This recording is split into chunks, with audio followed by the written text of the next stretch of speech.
Good afternoon. Welcome back to Discovering Truth.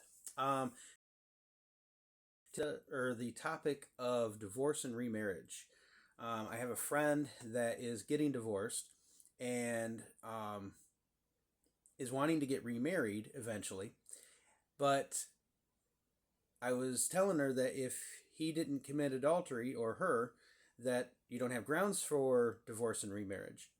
And she shared a bunch of verses with me, and I'm always open to looking at new verses, and because I could be wrong, I'm not perfect. So I wanted to look at these verses and see if they showed what she was telling me, and she was saying that because of these verses, it says that she is allowed to remarry. As I looked at the verses, and I'm going to go through them with you. I'm not going to read them all, but I'm going to read a few of them. But most of them show where I was in error, showing that you can either divorce or separate from your husband or wife for reasons other than sexual immorality, adultery. But you can't remarry except for sexual immorality, adultery. So I'm going to go through those a little bit now. So the first ones that she brought up was Exodus 21, 10 through 11. These verses are talking about if a man takes another wife and then doesn't take care of his first wife, which that brings up a whole other topic a lot of people have a problem with. Oh, you're not allowed to have more than one wife, and God just allowed it in the Old Testament because it was normal for everybody else around him. God doesn't allow sin, first off, and if it wasn't allowed, he wouldn't have made laws about it. Okay, he wouldn't have made laws governing how to take care of a second wife or a first wife. But anyway, but that verse doesn't show that you. It says that if you're not being taken care of as the first wife, that you are allowed to, you're allowed to leave. Okay, so because you're being neglected, but it doesn't say that you can remarry.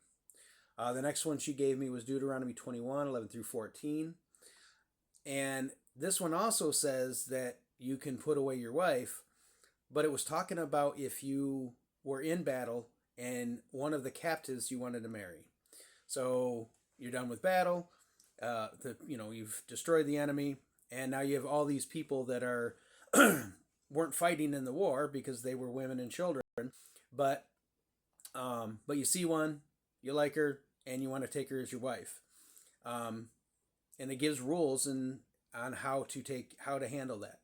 And it does say that if she's displeasing to you and she wants to go also, that you can divorce her. But again, it doesn't say anything about remarriage. Malachi 2, 13 through 16. It says not to be treacherous to your wife.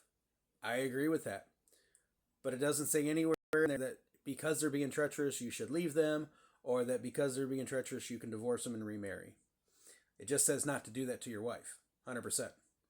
1 Corinthians 7:15, it does say to let the unbelieving husband or wife go, okay, to separate from them. But again, it doesn't say to remarry. And then if you go up to verse 10, it says that, verse 11, that you should remain unmarried if you separate from your unbelieving husband or wife. 1 Corinthians 5, 11 through 13, Ephesians 5, 3 through 7, 2 Timothy 3, 1 through 5, and 1 Timothy 5, 8. All of those say in some form or another that we're not supposed to be around, not around, because Jesus was around all kinds of sinners. We're not supposed to be having fellowship with unbelievers, with those that are wicked, with those that say they're believers but they're not acting as such. And so, yeah, staying with your husband or wife who is acting this way in a sinful manner all the time, that's just how they live. Okay, I can see that. You separate or divorce your husband or wife. But again, none of those verses say that you can remarry. The only ones that talk about marriage, divorce, and remarriage are Mark 10, 1 through 12, which is also the same as Matthew 19, 1 through 11, same story. And then you've got Matthew 5, 31 and 32. You've also got 1 Corinthians 7, 10 through 16. So these verses show that the only way you can remarry is if your husband or wife has committed adultery. It's the only way. Because it says that otherwise, even if you divorce and separate, it doesn't say you, but it says that if you divorce and separate, and they sleep with someone else, you're causing them to commit adultery. Or you sleep with someone else, you're committing adultery.